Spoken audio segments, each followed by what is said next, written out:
Antes de iniciar cualquier información, análisis de datos, nosotros tenemos que hacer un análisis preliminar de los datos. ¿En qué consiste ese análisis preliminar de los datos? El análisis de los datos corresponde a, primero, identificar la población.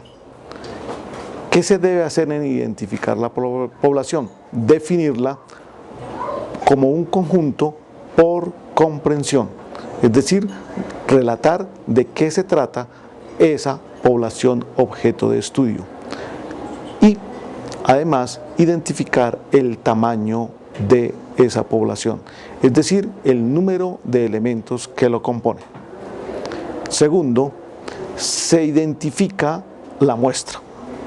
La muestra es un subconjunto de esos elementos de la población, también definida por comprensión, y la identificación de su tamaño, es decir, cuantificar que se conozca el número de elementos que la conforman.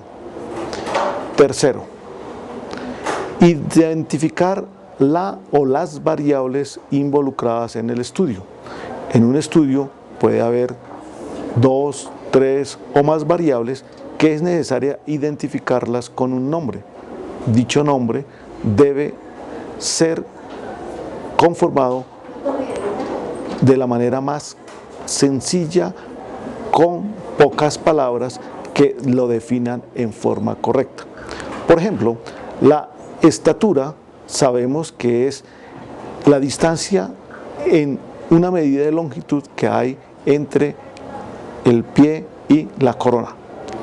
Es decir, que estamos midiendo cuál es el espacio en cantidad que hay en una determinada cantidad.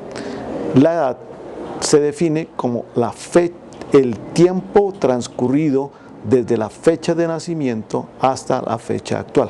Entonces tenemos que definir con nombres cortos: edad, estatura, EPS a la que se encuentra afiliado, diagnóstico, exámenes ordenados, tratamiento, etcétera, etcétera. Una vez identificado el nombre de la variable, podemos asignarle y clasificar esta variable según tipo de variable. Podemos decir que esa variable bien es cuantitativa o es cualitativa. También podemos identificarle y asociarle la escala de medida.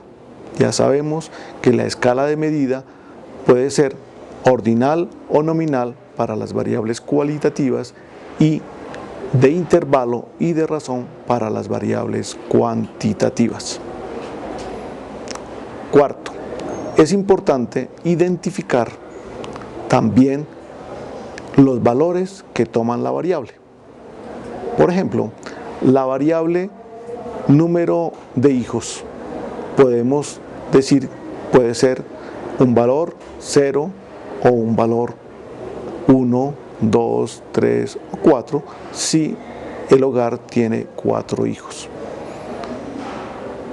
También en el caso de las variables cualitativas podemos decir que los valores de la variable género son masculino y femenino.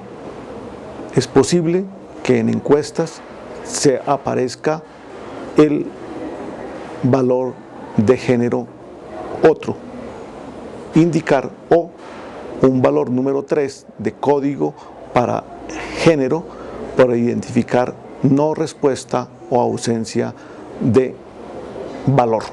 Quinto, nosotros tenemos que identificar a la vez cuál es el número de valores que nosotros tenemos para esa variable, que es importante para la construcción de la tabla de frecuencias. Este se puede calcular en el caso de las variables cualitativas y de las variables cuantitativas discretas de la siguiente manera, simplemente con el conteo de los valores observados. En la variable género puede decirse que son 2 valores, uno correspondiente a masculino y otro a femenino. En la variable número de hijos podemos decir que se presentan 5 valores: 0 hijos, 1 hijo, hasta 4 hijos, para un total de 5 valores.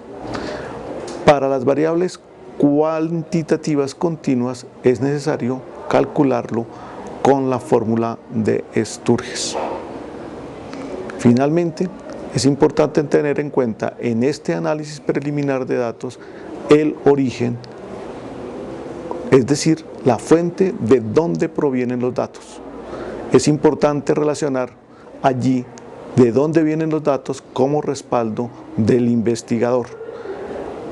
¿Qué es la fuente? La fuente debe indicar el nombre de la persona, de la entidad o del grupo, departamento o agrupación estructural de una empresa o de una organización que provee los datos a un investigador.